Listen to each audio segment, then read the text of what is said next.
আজকে যদি আমাদের এই মুখ্যমন্ত্রী চলে যায়, বিজেপি চলে আসে, তাহলে এই যে আমি গর্বের সঙ্গে যে দাড়ি নিয়ে বাড়াচ্ছি, এই দাড়ি নিয়ে আমার ক্ষমতা নেই আমার এই এতে পশ্চিমবাংলার কোনো জেলাতে যাওয়ার।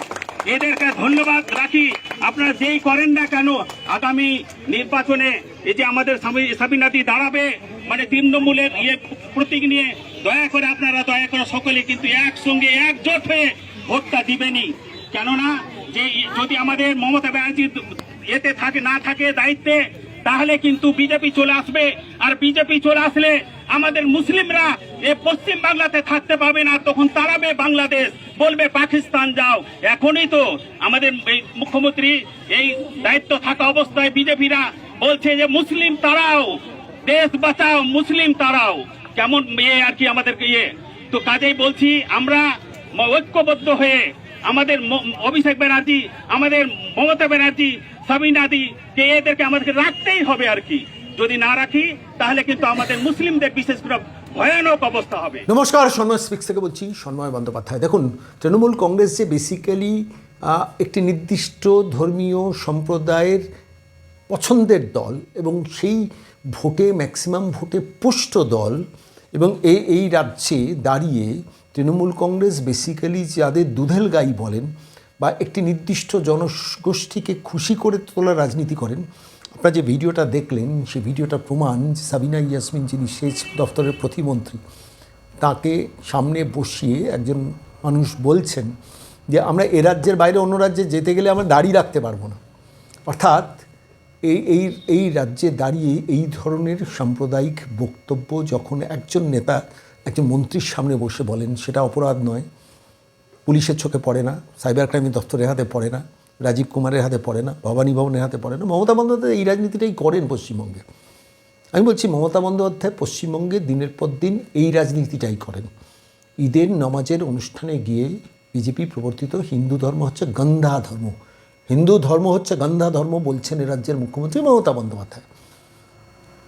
ফলত নির্দিষ্ট জনগোষ্ঠীকে খুশি করার রাজনীতি তিনিই করে যাচ্ছেন, এবং তাঁদের ভোটে লালিত পালিত মমতা বন্দ্যোপাধ্যায়, যার জন্য এ রাজ্যে বাবরি মসজিদের শিলান্যাস হচ্ছে।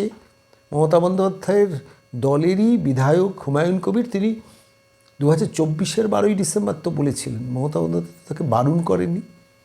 সারা ভারতবর্ষে বাবরি মসজিদ কেউ করতে পারলেন না, হুমায়ুন কবির করতে পারলেন। হুমায়ুন কবির তৃণমূলের বিধায়ক ছিলেন, তাকে আজও বহিষ্কৃত করা হয়নি, তাকে সাসপেনশনে রেখে দেওয়া হয়েছে। কবে করলেন? 4 ডিসেম্বর মমতা যখন সভায় উঠছেন, দেখছেন পুরো ব্যাপারটা ক্রেডিটটা আমার ঘাড়ে চলে আসছে, একটু ক্রেডিটটা আমি পাস অন করে দিই।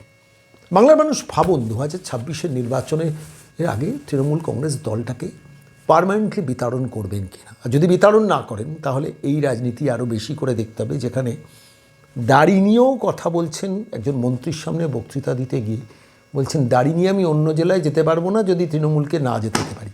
আর কি বলার রইল? তোষণ তুষ্টিকরণের রাজনীতিটা মমতা বন্দ্যোপাধ্যায়, অভিষেক বন্দ্যোপাধ্যায় কোন স্তরে নিয়ে গেছেন, এই বক্তৃতা তার প্রমাণ। এই বক্তৃতার অংশটা আরেকবার আপনাদের শোনাবো। আজকে যদি আমাদের এই মুখ্যমন্ত্রী চলে যায়, বিজেপি চলে আসে, তাহলে এই যে আমি গর্বের সঙ্গে যে দাড়ি নিয়ে বাড়াচ্ছি, এই দাড়ি নিয়ে আমার ক্ষমতা নেই আমার এই এতে পশ্চিমবাংলার কোনো জেলাতে যাওয়ার। এদেরকে ধন্যবাদ রাখি। আপনারা যেই করেন না কেন, আগামী নির্বাচনে এই যে আমাদের সাবিনাদি দাঁড়াবে, মানে তৃণমূলের প্রতীক নিয়ে দয়া করে সকলে কিন্তু একসঙ্গে একজোট হয়ে ভোটটা দিবেনই। কেননা যে যদি আমাদের মমতা ব্যানার্জি এতে না থাকে দায়িত্বে, তাহলে কিন্তু বিজেপি চলে আসবে। আর বিজেপি চলে আসলে আমাদের মুসলিমরা পশ্চিম বাংলাতে থাকতে পারবে না, তখন তাড়াবে বাংলাদেশ, বলবে পাকিস্তান যাও। এখনই তো আমাদের এই মুখ্যমন্ত্রী এই দায়িত্ব থাকা অবস্থায় বিজেপিরা বলছে যে মুসলিম তাড়াও, দেশ বাঁচাও, মুসলিম তাড়াও, কেমন আর কি আমাদেরকে তো কাজেই বলছি আমরা ঐক্যবদ্ধ হয়ে আমাদের অভিষেক ব্যানার্জি, আমাদের মমতা ব্যানার্জি, সাবিনাদি কে এদেরকে আমাদেরকে রাখতেই হবে আর কি। যদি না রাখি তাহলে কিন্তু আমাদের মুসলিমদের বিশেষ করে ভয়ানক অবস্থা হবে। এটা বললাম। যদি আমাদের এই মুখ্যমন্ত্রী চলে যায়, বিজেপি চলে আসে, তাহলে এই যে আমি গর্বের সঙ্গে যে দাড়ি নিয়ে বাড়াচ্ছি, এই দাড়ি নিয়ে আমার ক্ষমতা নেই আমার এই এতে পশ্চিমবাংলার কোনো জেলাতে যাওয়ার। এদেরকে ধন্যবাদ রাখি। আপনারা যেই করেন না কেন, আগামী নির্বাচনে এই যে আমাদের সাবিনাদি দাঁড়াবে, মানে তৃণমূলের প্রতীক নিয়ে দয়া করে সকলে কিন্তু একসঙ্গে একজোট হয়ে ভোটটা দিবেনই।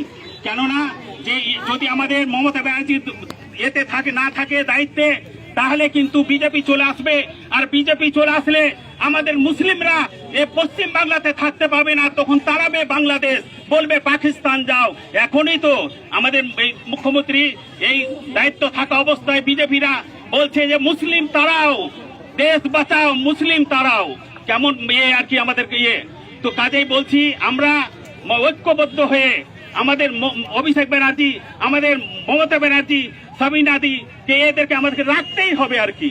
যদি না রাখি তাহলে কিন্তু আমাদের মুসলিমদের বিশেষ করে ভয়ানক অবস্থা হবে, এটা বললাম।